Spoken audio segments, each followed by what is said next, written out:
Breaking tonight, Birmingham burns beneath the floodlights. What began as a football match at Villa Park has spiralled into a national reckoning.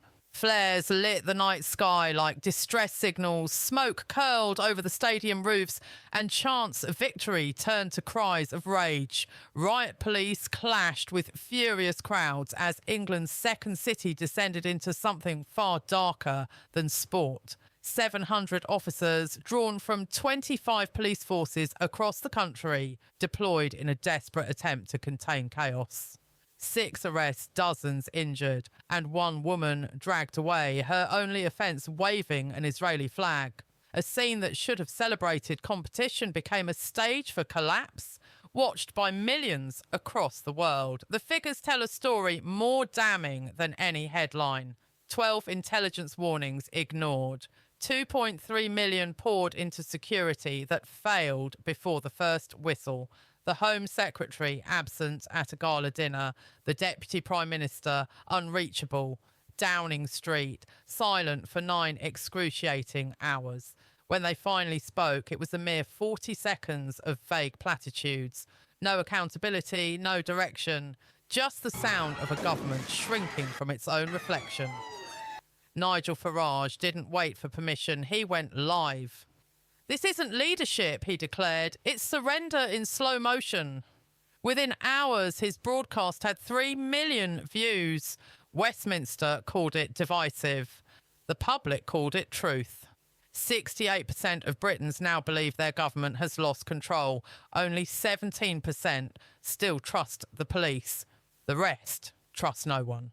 Tonight, Britain finds itself staring into the mirror and doesn't recognise the face staring back.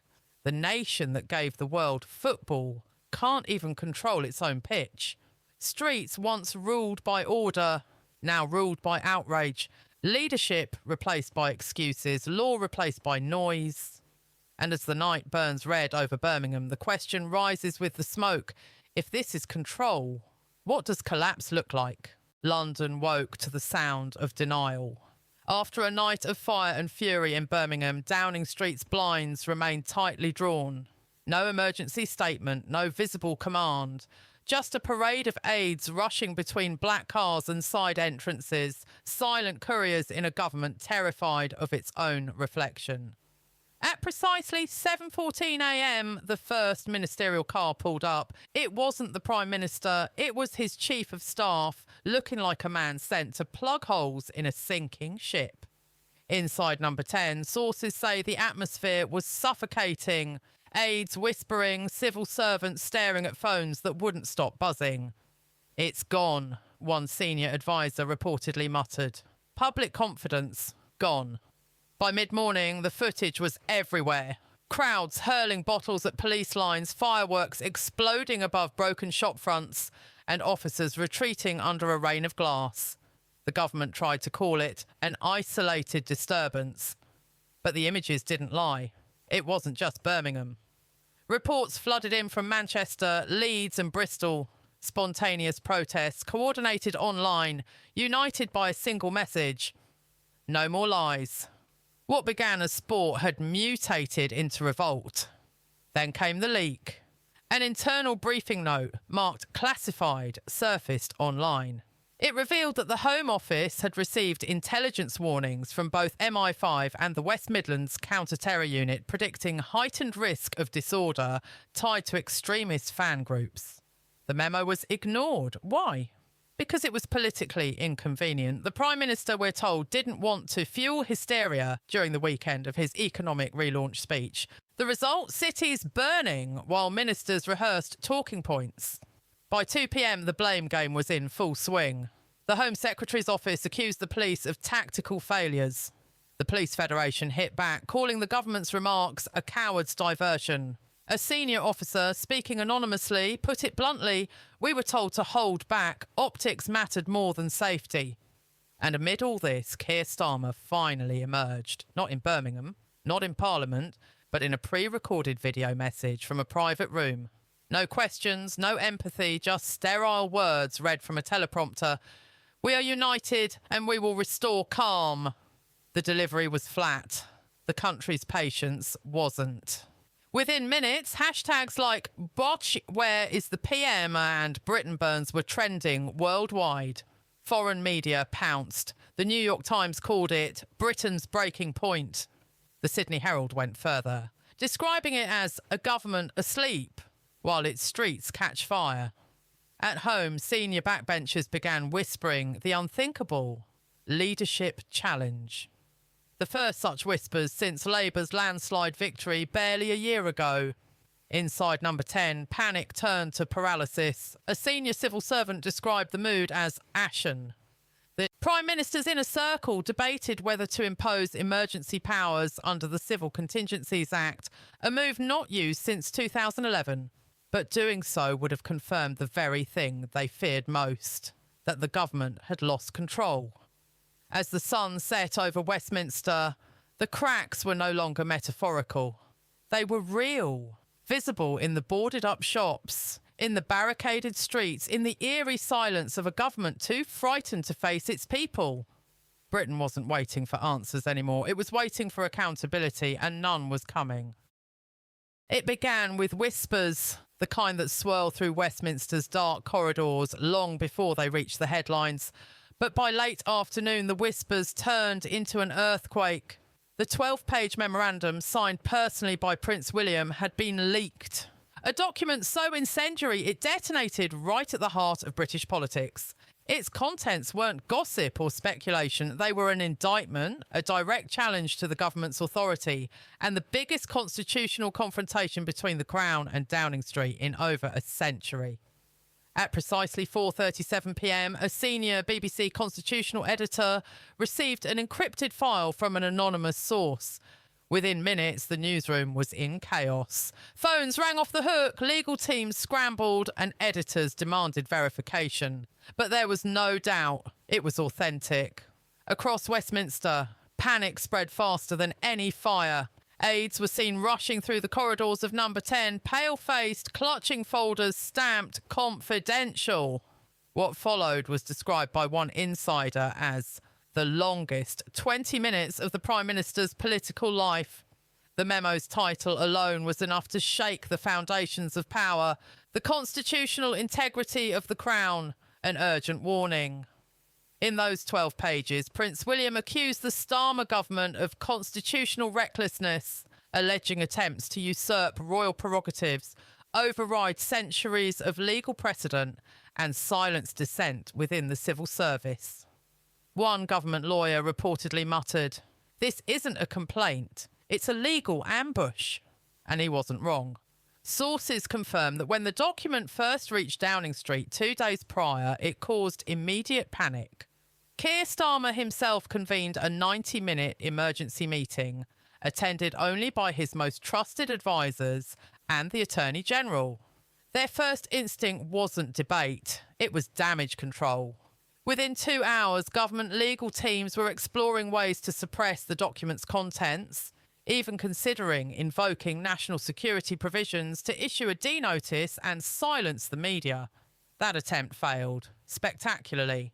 An internal directive soon followed, leaked within hours of the memo itself. The Cabinet Office warned all civil servants that discussing the document's contents would be a violation of the Official Secrets Act. The language was chilling. Any disclosure, discussion or commentary on the memorandum constitutes an act prejudicial to national interest. A senior Whitehall official later described it bluntly. It wasn't a warning. It was The memo's tremors didn't stop at Westminster. They tore straight through the Commonwealth. Overnight, Britain's oldest alliances began to crack under the weight of one royal revelation.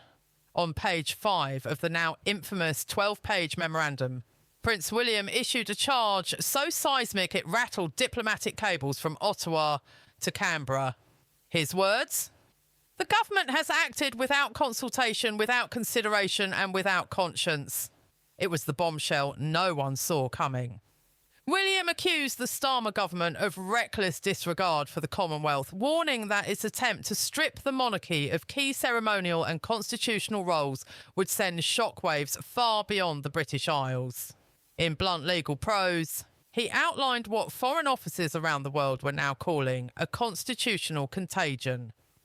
According to sources close to Kensington Palace, William's memo revealed a dangerous oversight, that the Prime Minister had failed to consult any of the 14 other realms where King Charles III serves as head of state, no calls to Ottawa, no messages to Canberra, no discussions with Wellington, nothing. One senior diplomat from New Zealand reportedly described the revelation as a slap across the face of the Commonwealth.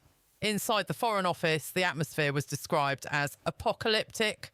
Diplomats scrambled to make late-night calls to their counterparts, but the damage was already done. Australia's High Commission in London sent an emergency cable home describing Starmer's government as constitutionally reckless and institutionally arrogant. Canada's response was no softer. An internal memo leaked from Ottawa read, "Britain has acted as though we are colonies once again." It was a diplomatic disaster of the highest order, one created entirely by domestic arrogance. What William exposed wasn't just constitutional malpractice, it was political amnesia. A government so consumed by ideology that it forgot Britain's global identity. And the reaction was swift.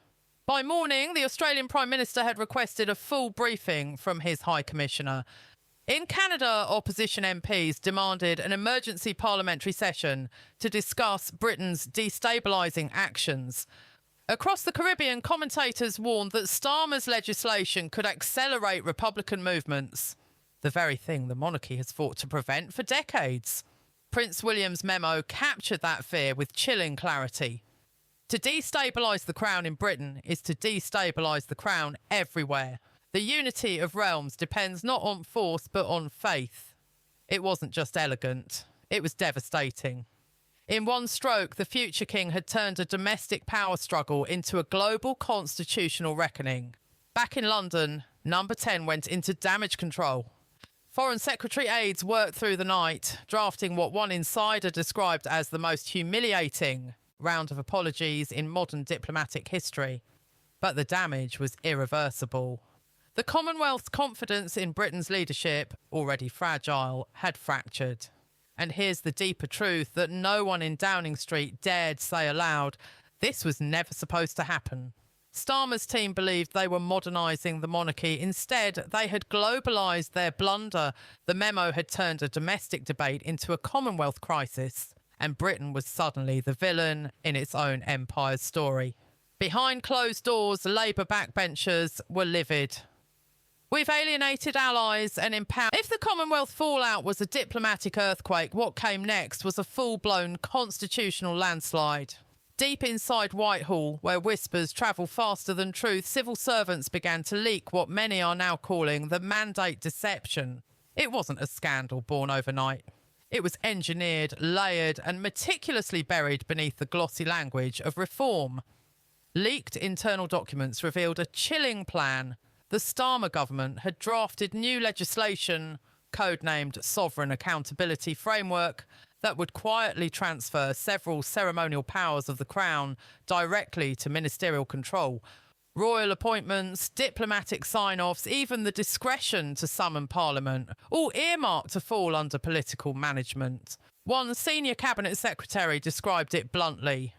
They were dismantling the monarchy without ever saying the word republic. The revelation sent shockwaves through the civil service. Veteran officials, some of whom had served under 6 prime ministers, began to revolt in silence. Anonymous memos flooded the corridors of Whitehall. This is a coup in slow motion, one senior advisor wrote. It violates not just convention, but conscience. Within 72 hours, 2 directors of constitutional affairs resigned, their departure cloaked in personal reasons. But insiders knew the truth. And then came the twist. The data trail. A cyber forensic audit by the National Archives revealed that sections of cabinet correspondence related to the framework had been deleted from official servers. Not misplaced, not classified, deleted permanently. When questioned, the Prime Minister's office offered what the press later called the most insultingly vague response in modern British politics. Technical maintenance issues. But the maintenance wasn't technical. It was political. What was supposed to be a quiet consolidation of executive power was now public, and the backlash was volcanic. Parliament erupted in fury. The opposition called it monarchical mutilation. Even within Labour, whispers grew louder. Has Starmer gone too far? Asked one backbencher. Is he still leading a government or rewriting a constitution? Prince William, in a rare moment of veiled defiance, released a brief but loaded statement. Britain's strength has always rested on the balance between its people, its parliament and its crown. To disturb that balance is to disturb Britain itself. It was only 31 words long, but it hit harder than any opposition speech. Within minutes, it had flooded social media, reshared over 2 million times.